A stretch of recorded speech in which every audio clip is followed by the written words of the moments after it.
आज की वीडियो में हम बात करने वाले हैं उन लेडीज़ के बारे में जिन्हें सिलाई तो आती है बट वो कर नहीं पाती, या वो अपने कपड़े तो सिल लेती हैं बट दूसरों के कस्टमर के कपड़े सिलने में उन्हें हेजिटेशन होती है या उन्हें डर लगता है। और उन लेडीज़ के बारे में भी बात करेंगे जिन्हें सिलाई आती है, वो करना चाहती हैं बट उनकी फैमिली अलाउड नहीं करती है कि वो काम, तो वो ये सोचते हैं वो काम कैसे करें। उन लेडीज़ के बारे में बात करेंगे जिन्हें सिलाई तो आती है, जिनका मन भी करता है बट वो टाइम मैनेज नहीं कर पाते, उनके पास टाइम ही नहीं होता। इस तरह बहुत सारी चीज़ें हैं, हमारे पास काफ़ी सारी क्वेरीज आई हुई हैं जिनके बारे में हम आज बात करें। स्वागत है आपका हमारे चैनल क्रिएटिव माँ फैशन बुटीक में। मैं मुक्ता जैन। हमारा बुटीक हल्द्वानी नैनीताल में है जो उत्तराखंड स्टेट में आता है। फ्रेंड्स, मैंने 3 साल पहले अपना बुटीक स्टार्ट किया था, तो और आज आप लोग हमें यूट्यूब, फेसबुक और इंस्टाग्राम तीनों पे आप हमें देखते हो।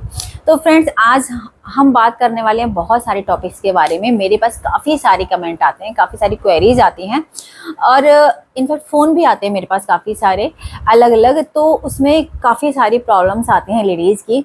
जो कॉमन क्वेश्चन होता है वो ये होता है कि हमें टाइम ही नहीं मिलता। ये सबके साथ है। तो देखिए फ्रेंड्स, ये मैं 1-2 वीडियो में बीच में बता चुकी हूँ कि टाइम तो हमें मैनेज करना है। जो सपोज जब हमारे बच्चे थे, छोटे थे, तो हम अगर बच्चों की परवरिश अच्छी नहीं करेंगे, क्योंकि वो हमारे एसेट्स होते हैं, तो हमें सबसे अच्छी परवरिश उनकी देनी है, टाइम उन्हें देना है। क्योंकि बच्चे जो होते हैं कच्ची मिट्टी के घड़े होते हैं, जैसा आप बनाओगे वैसा बनेंगे। तो वो टाइम तो आप उनको दीजिए, उनके टाइम पे बिल्कुल भी कटौती मत कीजिएगा। सुबह उनका नाश्ता बनना है, लंच बनना है, डिनर बनना है, बट आप ऐसा कर सकते हो, बच्चों को आप मैनेज करना सिखा सकते हो। बच्चों को खुद सिखाएं कि उन्हें आने के बाद अपना स्कूल बैग कहाँ रखना है, लंच बॉक्स और वाटर बोतल किचन में रखनी है, शूज रैक में रखने हैं, अपने कपड़े हैंग करने हैं, और जो होमवर्क है वो उन्हें अपने आप करना है आपके हेल्प से। तो उस वक्त आप ऐसा कर सकते हो कि आप अपना काम लेके बैठ जाओ। अगर आपको सिलाई आती है या कढ़ाई कर रहे हो या कुछ भी कर रहे हो, और बच्चों को साथ में लेके बैठो। ऐसा नहीं है कि आपने बच्चों को अलग छोड़ दिया कि तुम करो, मैं तो अपना काम कर रही हूँ, ऐसा नहीं। साथ में बच्चों को लेके बैठो, क्योंकि बच्चों को के लिए माँ की प्रेजेंस सबसे ज़्यादा ज़रूरी होती है। अगर वो आपके सामने बैठे, एक तो आराम से काम करेंगे, जिस काम को वो 1 घंटे में करेंगे वो काम उनका 15 मिनट में निकल जाएगा आपके सामने। तो आप उनके साथ अपना काम कर सकते हो। क्योंकि मैं भी क्या करती थी, जब मेरे बच्चे छोटे थे, तो अगर मुझे सिलाई करनी है, कढ़ाई करनी है, वैसे तो मैं सिलाई का काम नहीं लेके बैठती थी, हाँ कढ़ाई या क्रोशिया लेके बैठती थी। क्योंकि उसमें क्या होता है कि उसमें ज़्यादा फैलावा नहीं होता। सिलाई के काम में ज़्यादा फैलावा है अगर आप मशीन लेके बैठोगे, तो क्रोशिया में ज़्यादा फैलावा नहीं है, छोटा सा पीस होता है, आप लेके बैठ गए, साथ साथ करते रहे, बच्चों को देखते भी रहे। बच्चों से पूछना है और पूछ भी लिया, क्वेश्चन आंसर आप कर लिए, और उन्हें रीड कराना है तो रीड भी करा दिया, उनके होमवर्क भी चेक कर सकते हो। ये सारे काम क्या है, तो उसमें क्या होगा, आपका मैनेजमेंट बहुत अच्छे से हो जाएगा, आपका काम भी हो जाएगा और आपके एक साथ 2 काम हो जाएंगे। और अगर आपको टाइम निकालना है तो आपने हाथों की स्पीड को आपको बढ़ाना पड़ेगा। देखिए, जब हम लड़कियां होते हैं शादी से पहले, तो हमारे पास इतना काम नहीं होता, किसी के पास भी। बेटियां जो होती हैं हेल्पिंग हैंड होती है मम्मा का। तो लेकिन जब आप शादी करके ससुराल में आते हो तो रिस्पॉन्सिबिलिटी आपकी बढ़ जाती है। आप मेन आप हो जाते, जिम्मेदारी आपके ऊपर होती है, आपको काम करना है। और जहां आप सिर्फ हेल्प करते हो, तो सर्विंग करते हो, ये करते हो, और वहां आपको बनाना होता है। तो अगर आपके घर में 10 लोग हैं, जैसे हमारे घर में 10 लोग थे हम लोग, मेरे हस्बैंड और मेरे देवर, ये 2 भाई एक साथ है। हमारा बिजनेस, मेरे हस्बैंड का 2 भाइयों का बिजनेस है, सास ससुर थे, नंद भी थी। तो इतना बड़ा पूरा परिवार था। तो इस परिवार के लिए अगर आप खाना, नाश्ता भी बनाओगे, खाना भी बनाओगे, रोटी सेकोगे, तो काफ़ी ज़्यादा टाइम लगता है। तो अगर आप हल्के हाथ चलाओगे तो वो काम आपका ज़्यादा टाइम लेगा। अगर आप स्पीड से करोगे, और वो धीरे धीरे स्पीड अपने आप ही आ जाती है। जब हमने शादी के बाद 10-10, 15-15 लोगों का खाना बनाया है, तो स्पीड अपने आप ही आ गई हमारे हाथों में। तो डिपेंड करता है कि आपके ऊपर जितनी जिम्मेदारी पड़ेगी, आप की स्पीड उतनी तेज होती जाएगी काम करने की। और यही स्पीड आपकी काम आती है सिलाई के हुनर में, या फिर कोई भी हुनर हो। सपोज मैं ये नहीं कहती आप सिलाई करो, अगर आप बुनाई करते हो, क्रोशिया करते हो, आजकल क्रोशिया का बहुत ट्रेंड है, कढ़ाई का बहुत ट्रेंड है। अगर आपके अंदर किसी भी काम करने की शौक है, हुनर है, तो आप वो कर सकते हो। बट आपको स्पीड बढ़ानी है, क्योंकि जब आप खुद कर रहे हो, अपना कर रहे हो, तो ठीक है। बट अगर आप उसे एज ए प्रोफेशन में ले जाना चाहते हो, बिजनेस में ले जाना चाहते हो, तो आपको स्पीड बढ़ानी ही पड़ेगी, ज़्यादा काम। और परिवार के साथ रहते हुए, फैमिली के साथ। देखिए, जब आप फैमिली शादी होके आते हो तो जिम्मेदारियाँ आती हैं साथ में, फिर बच्चे होंगे, गृहस्थी बढ़ती है तो काम भी बढ़ता है। आप जब टीवी देखते हो, आप मोस्टली मैंने देखा है लेडीज टीवी बैठ के देखते हैं, खाली बैठ के। और मैंने आज तक कभी खाली बैठ के टीवी नहीं देखा। मुझे नहीं समझ में आता कि, मुझे लगता है कि वो वेस्ट ऑफ टाइम है अगर हम टीवी देख रहे हैं और सिर्फ खाली बैठ के। उसमें कुछ ना कुछ करते रहें। अगर आप सपोज मटर ही छीलने हैं, घर के काम बताऊं मैं आपको, मटर छीलना है, साग बनाना है, ये सारे काम, तो मैं तो पूरी पूरी सिलाई भी कर लेती हूँ टीवी देखते हुए। मेरे घर में पूरे दिन टीवी खुला रहेगा और मेरा पूरा काम साथ में होता है।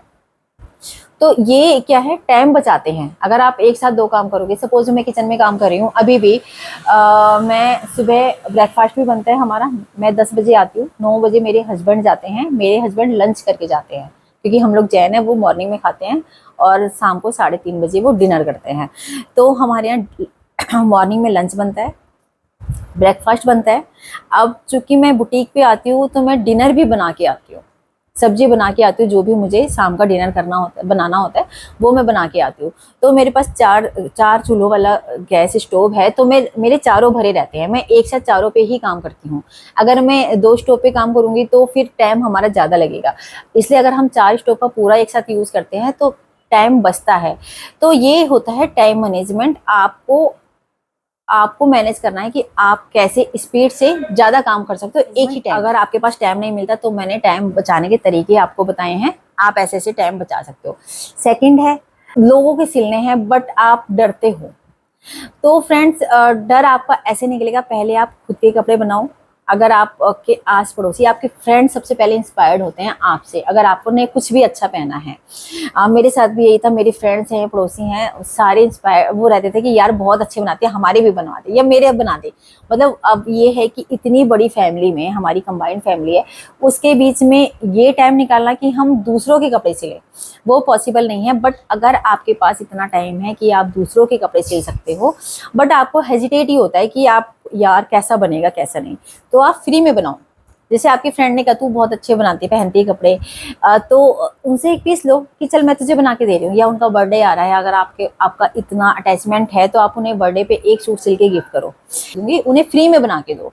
या आपकी फैमिली में है, रिश्तेदारी में है, बुआ है, सास के रिश्ते में कोई है, ससुराल पक्ष का कोई है, और मैं तो कहती हूँ अगर ससुराल पक्ष को खुश करना है तो इससे अच्छा तरीका कोई नहीं है। आप उनका काम करिए, सब खुश होते हैं। सपोज आपने किसी का सूट बना के दिया, या आपके ससुराल मतलब आपकी सास के रिश्ते की कोई हैं, मौसी हैं, कोई हैं, तो आपने उनका एक सूट बना दिया। जरूर आपको पैसे लेने ही नहीं है किसी से, आपको सिर्फ ये देखना है कि सामने वाले पे फिटिंग अच्छी आती है, सामने वाला सेटिस्फाइड है या नहीं। तो आप उन्हें फ्री में बना के दीजिए, वो खुश होंगी, 4 जगह तारीफ करेंगी, आपकी सासें भी कहेंगी ये तेरी बहू तो बहुत अच्छी है। ये होते हैं कुछ टिप्स ऐड करने के, प्रचार करने के।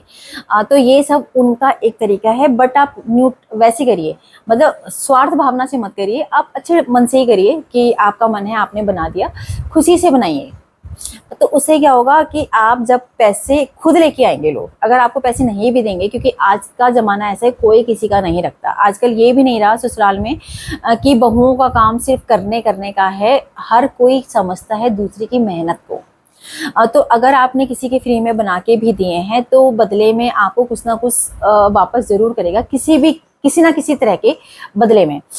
ज़रूरी नहीं वो आपको पैसे दे, अगर पैसे वो भी हिचक रहा है, आप भी हिचक रहे हो मांगने से, तो वो कुछ और दे देगा। गिफ्ट के बहुत तरीके होते हैं, रिटर्न गिफ्ट भी चलते हैं, वो चीज़। लेकिन इससे क्या होगा, आपका कॉन्फिडेंस लेवल बढ़ेगा कि आप दूसरे के कपड़े बना सकते हो। तो शुरू में मैंने इतने कपड़े बनाए हैं फ्री में सबके, अपने रिश्तेदारी में।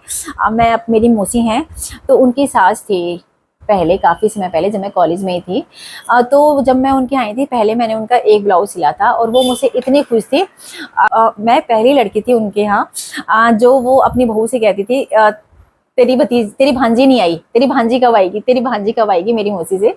तो ये क्या होता है कि वो भी खुश, और जब आपको अप्रिशिएट कोई करता है कि बहुत अच्छा बनाती है, तो अपने आप को तो खुशी मिलती ही मिलती है। ये जो हमें पैसे मिलते हैं उससे कई गुना ज़्यादा होता है स्टार्टिंग में। फ्रेंड्स, अभी तक मैंने आपको जो टॉपिक्स बताए हैं वो इस चीज़ से रिलेटेड बताए हैं कि आप अच्छी सिलाई कैसे कर सकते हो, कैसे बना सकते हो, और टाइम मैनेजमेंट कैसे कर सकते हो। फ्रेंड्स, अगर आपको हल्की फुल्की सिलाई आती है और आप चाहते हो अच्छे से आप सीख भी लो और बना भी लो, आपको शौक भी है, या फिर आपको ज़रूरत भी है पैसा कमाने की, आप चाहते हो आपकी थोड़ी सी अर्निंग भी हो जाए, आपको अपने हस्बैंड से मांगना ना पड़े, या फिर आप अपनी फैमिली को थोड़ा सपोर्ट कर सको। क्योंकि आज के समय ऐसा है कि खर्चे इतने ज़्यादा हैं कि जब तक हस्बैंड वाइफ दोनों मिलके ना करें तो गुजारा नहीं चलता। या आप बच्चों को अच्छे स्कूल में पढ़ाना चाहते हो बट फीस के लिए खर्चे नहीं, पैसे नहीं हैं, और आप चाहते हो थोड़ी अर्निंग आप भी कर लो, तो आप सिलाई सीख सकते हो। सबसे अच्छा हुनर है ये घर बैठ के काम करने का, जिससे आप फैमिली भी मैनेज कर लोगे और कमाई भी कर लोगे। तो अगर आप अच्छी सिलाई सीखना चाहते हो तो यूट्यूब पे काफ़ी सारे चैनल हैं, और एक हमारा भी चैनल है मुक्ति स्विंग का। अगर आपको समझ में नहीं आता आप क्या डिजाइन बनाओ, तो हमारा ये जो चैनल है क्रिएटिव माँ फैशन बुटीक, इसमें हम ड्रेस के डिजाइन दिखाते हैं साड़ी से बनी। हम इसमें साड़ी से बनी ड्रेस के डिजाइन भी दिखाते हैं, और लहंगे का रिक्रिएशन भी दिखाते हैं, और नए ड्रेसेस के भी दिखाते हैं। तो ये वीडियोस आप देखोगे तो आपको बहुत सारे डिजाइन दिखाई देंगे। तो जो डिजाइन आपको लगता है ईजी है, आप बना सकते हो, तो आप स्क्रीनशॉट ले लो, और जो डिजाइन आपको पसंद है, आपको लगता है ये आपको सीखना चाहिए, उसका स्क्रीनशॉट ले लो। हमारा एक चैनल है मुक्ति स्विंग के नाम से, तो वहाँ पे हमारे मास्टर जी कटिंग स्टिचिंग सिखाते हैं, जो ड्रेसेस हम बनाते हैं उन्हीं में से, और जो वीडियोस हैं कटिंग वो भी उन्हीं ड्रेस की हैं जो हम यहाँ पे दिखाते हैं। तो कैसे बनाते हैं वो आपको सिखाई जाती हैं, तो वहाँ पे आप अच्छे से सीखिए। वीडियो को एक बार देखिए, 2 बार देखिए, किसी भी वीडियो को आप 3-4 बार देखोगे तो आपको समझ में आएगा कि सिलना कैसे है, कटिंग कैसे करनी है। तो काफ़ी सारी चीज़ें आपको समझ में आती रहेंगी। पहले आप अपना बनाओ। साड़ियाँ सबके पास होती हैं, ढेर लगी होती है, पुरानी होती हैं, सास की साड़ियाँ हैं। पुरानी साड़ियों में कोई ऑब्जेक्शन नहीं करता। अगर आपकी सास को आपको लगता है कि आपकी सास आपको पसंद नहीं करती, उसे आपका काम दूसरे का काम करना पसंद नहीं है, बट देखिए कोई भी सास कैसी भी हो, अपने घर में किसी को ऑब्जेक्शन नहीं होता। आप अपनी सास के ब्लाउज सिल के दोगे तो उसे बिल्कुल भी बुरा नहीं लगेगा, इनफैक्ट वो खुश होगी। तो बाहर वालों के बनाने से पहले आप अपनी सास को सेटिस्फाइड करो, वो बेटर है। उनके ब्लाउज सिलो। अगर आप सीखना चाहते हो कि कैसे बनते हैं ब्लाउज की परफेक्ट फिटिंग कैसे आती है, तो आप हमारे मुक्ति स्विंग चैनल पे देख के बना सकते हो। पहले अपने बनाओ, फिर सास के बनाना, जिठानी होगी और रिश्तेदार होंगे उनके बनाइए। जितना ज़्यादा हाथ साफ होता जाएगा पैसे तो आपको आ ही जाएंगे बाद में। पहले एकदम से कमाने की वो मत करिए होड़ कि मुझे पैसे चाहिए, मैं तो एक पीस बना के दूंगी मुझे पैसे आ जाएं। वो चीज़ साइड रखिए, क्योंकि इस काम में फिनिशिंग सबसे ज़्यादा मायने रखती है। जब सास खुश होगी तो आप भी खुश होगे, क्योंकि वो खुश होगी तो पूरा घर ही खुश होगा ना। क्योंकि घर में एक क्लेश करने वाला हो तो पूरा घर डिस्टर्ब होता है, इसलिए सबका खुश रहना सबसे ज़्यादा ज़रूरी है, और लेडीज़ का खुश रहना तो सबसे ज़्यादा ज़रूरी है। क्योंकि पूरे दिन घर में कौन रहता है? लेडीज़। जेंट्स तो चले जाते हैं। अगर जेंट्स कहे हैं कि कोई गुस्से वाला है तो वो रात ही को तो आएंगे, तब तक तो आपको काम निपटा के समेट के रख ही देना है। मेरे हस्बैंड को नहीं पसंद था शुरू में सिलाई। उन्हें लगता है फैला रहता है मेरा कबाड़, मतलब उनका अधिकतर यही डायलॉग होते हैं, तेरे ही कबाड़ फैला है पूरे घर में, तेरे ही कपड़े फैले हैं। तो ठीक है, तो मुझे पता था जब मेरे हस्बैंड आते थे उससे पहले मैं सारा समेट के सफाई वफाई करके वैसे ही संगवा के रख देती थी ये चीज़। तो अगर आपकी सास को नहीं पसंद आपका काम करना तो उन्हें खुश रखिए, उनके कपड़े बनाइए, खुश रहेंगे। हर कोई खुश रहता है।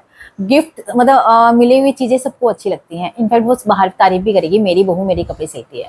हो गया सिलाई सीखने का तरीका। अगर आपको हल्की सिलाई आती है और आप सीखना चाहते हो एज ए अर्निंग के लिए, अब ये है कि अगर आप एज ए बिजनेस करना चाहते हैं तो धीरे धीरे आप शुरू कर सकते हैं, या फिर आप ऐसे घर से हैं जहां आपको ज़रूरत ही है कमाने की और तुरंत कमाने की ज़रूरत है, तो आप हल्के काम से भी शुरू कर सकते हो। जैसे तुरपाई का काम है, तुरपाई है, पीको फॉल है, ये सब काम आप ले सकते हो। ये आपको आस पड़ोस में मिल जाएंगे, और बट थोड़े कम पैसे में मिलेंगे लेकिन मिल जाएंगे। और या फिर आप थोड़ा सा आप चाहते हो, थोड़ी आप अर्निंग चाहते हो कि आपकी थोड़ी अर्निंग हो जाए और साथ साथ आप सीखो भी, तो जो बुटीक्स हैं, किसी बुटीक्स में जाओ, अब वहाँ से आपको काम भी मिलेगा और आपको सीखने को भी मिलेगा। क्योंकि जो हमारे यहाँ तुरपाई वगैरह करती हैं वो मेरे 3 साल से जुड़ी हैं, जब से मैंने अपना बुटीक खोला है। वो पहाड़ की हैं, तो हमारे यहाँ तो वो तुरपाई वगैरह ही करती हैं, बट चीज़ें सीखती भी हैं। आज वो तुरपाई के अलावा टसल्स हो गया, पोटली हो गई, नई नई चीज़ें बना भी लेती हैं। और जैसे मास्टर जी कटिंग करते हैं कभी, अब उनके पहाड़ का जितना काम आता है वो घर से अपने पहाड़ का जो जो सिलने वाले आते हैं पीस वो बनाती हैं।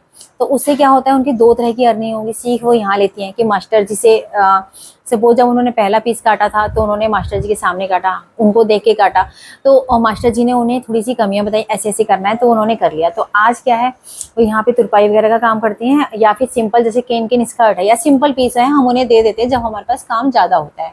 और घर में वो जैसे आस पड़ोस का काम करती हैं, या फिर जो पहाड़ से उनके पास रिश्तेदारों के काम आते हैं वो करती हैं। तो उससे उनकी अर्निंग अच्छी होती है और वो अपनी फैमिली को पूरा सपोर्ट कर रही हैं। उनके बच्चे अच्छे स्कूल में पढ़ते हैं। तो ये है कि दो जने मिलके जब आप कमाना शुरू करते हो तो आप अपने बच्चों को अच्छी लाइफ दे सकते हो। लेडीज़ की बात करते हैं जिन्हें सिलाई तो बहुत अच्छी आती है, काम भी करते हैं, पर उनके पास काम ज़्यादा नहीं आता। तो पहली बात तो मैं इस चीज़ को मानती ही नहीं हूँ कि जिन्हें अच्छा आता है उसके पास काम ना आए। काम सबके पास है। अगर आपको हल्की सिलाई भी आती है ना, मतलब हर एक के पास है। जो 200-250 रुपये छूट के ले रहा है उसके पास भी काम है, जो 1000 रुपये ले रहा है उसके पास भी पूरा काम है। और लेडीज़ के पास तो बहुत ज़्यादा टाइम होता ही नहीं है करने का। एक दिन में बहुत ज़्यादा पीस वो निकाल ही नहीं सकती घर के काम के साथ, अगर आप गृहस्थी में हैं। एक चीज़ ध्यान रखिए, अगर आप खुद घर से करते हैं तो आप उसे बहुत लंबा नहीं खींच पाओगे, क्योंकि मैंने अधिकतर देखा है घर में अगर कुछ भी ज़रूरत होती है तो सबसे पहले क्या होता है, लेडीज़ के ऊपर जिम्मेदारी आती है। कुछ साल पहले एक लेडी टेलर थी, तो क्या हुआ, उनका घर बना, उन्होंने तब छोड़ा। फिर उनके बच्चों की शादी हुई, उन्होंने तब छोड़ा। तो ये चीज़ें क्या होती हैं, अगर आपके पास एक लोड थोड़ा सा ज़्यादा आ गया, वही टाइम तो है, अगर कुछ घर में शादी है या घर बन रहा है तो आपके ऊपर ही जिम्मेदारी आएगी। तो आपका क्या होगा, ये वाला जो काम होता है वो साइड हो जाता है। तो अगर आप इन चीज़ों से बचना चाहते हैं तो आप एक टेलर हायर कर सकते हैं। अगर आपकी अच्छी सिलाई है तो क्या होगा कि वो कम से कम आपके हिसाब से सिलाई कर दिया करेगा। क्योंकि मैंने भी ऐसे ही स्टार्ट किया था, मैंने कभी कस्टमर के कपड़े सिले नहीं हैं। मैंने एक टेलर ही हायर किया था, क्योंकि हमारे घर में इतना टाइम नहीं था कि मैं अपने बना लूँ, क्योंकि मैं अपने ही पीस पूरे डिज़ाइनर बनाती थी, तो उसमें काफ़ी टाइम लगता था। तो एक टेलर हायर करके क्या है कि आप टाइम मैनेजमेंट को बहुत ईजी बना सकते हो। और जो भी सिलो उसे सोशल मीडिया पे अपनी आईडी ज़रूर बनाओ, उसे पोस्ट करो। क्योंकि अगर आप खुद पहनते हो कपड़े तो आपके आस पड़ोस से देखेंगे, आप कहीं गए वो देखेगा। बट अगर आप सोशल मीडिया पे पोस्ट करोगे, फेसबुक पे पोस्ट करोगे, तो क्या होगा, फेसबुक पे आपके पड़ोसी भी होंगे, आपके रिश्तेदार भी होंगे और उनके पहचान वाले भी होंगे, कुछ दूर दूर के। तो उससे भी क्या होता है, जैसे किसी को मेरा जो वायरल हुआ था वो कैसे वायरल हुआ था, वो ऐसे ही हुआ था, किसी एक को पसंद आया, उसने दूसरे को भेजा, दूसरे ने तीसरे को भेज दिया। तो क्या होता है, जो सोशल मीडिया होता है वो एक दूसरे से आगे तक निकलता है। तो उसमें क्या होगा कि आप घर से करते करते आप ऑनलाइन मोड पे भी काम कर सकते हो। जब आपको बाहर से काम आना शुरू हो जाएगा, फिर आपको ज़रूरत ही नहीं रहेगी कि आप किसी से कहो कि आपको सिलाई आती है। आपके पास इतना काम अपने आप आ जाएगा। बट उसके लिए आपको सोशल मीडिया पे एक्टिव रहना पड़ेगा। आपको अपनी वीडियोस बनानी है, अपनी ड्रेस की दिखानी है और पोस्ट करनी है। ये काम है, इससे आप काफ़ी अच्छा धीरे धीरे ग्रो कर जाओगे। तो फ्रेंड्स, आज की वीडियो में मैंने आपको शायद सारे टिप्स एंड ट्रिक्स दे दिए, ससुराल वालों को खुश करने के भी, ससुराल वालों को कैसे मैनेज करना है, उसके साथ अब घर से काम कैसे करना है और काम की स्पीड कैसे बढ़ानी है। इन सब चीज़ों से करते हुए आप काफ़ी अच्छा ग्रो कर सकते हो और स्पीड से ग्रो कर सकते हो। ऐसा नहीं है कि आपको बहुत स्लो ग्रो करोगे, आप अच्छा ग्रो कर सकते हो। तो फ्रेंड्स, मुझे लगता है कि आपको काफ़ी अच्छे से समझ में आ गया होगा। और अगर मेरी इस वीडियो देखने के बाद 2-4 लेडीज़ अपने काम को आगे बढ़ाती हैं, या फिर जिसका सूट पीस रखा है 10 दिन से और उसका मन नहीं कर रहा और इस वीडियो को देख के वो सिलती हैं, या फिर आप लोग ये सोच रहे हो कि यार करना तो है बट कैसे करें, तो शुरू कर दीजिए। जो आप कल के लिए सोच रहे हो वो आज से शुरू करिए। देखिए, आपको कामयाबी ज़रूर मिलेगी। तो फ्रेंड्स, आज का सफ़र यहीं पे ख़त्म होता है। मिलते हैं नई वीडियो में। Thank you.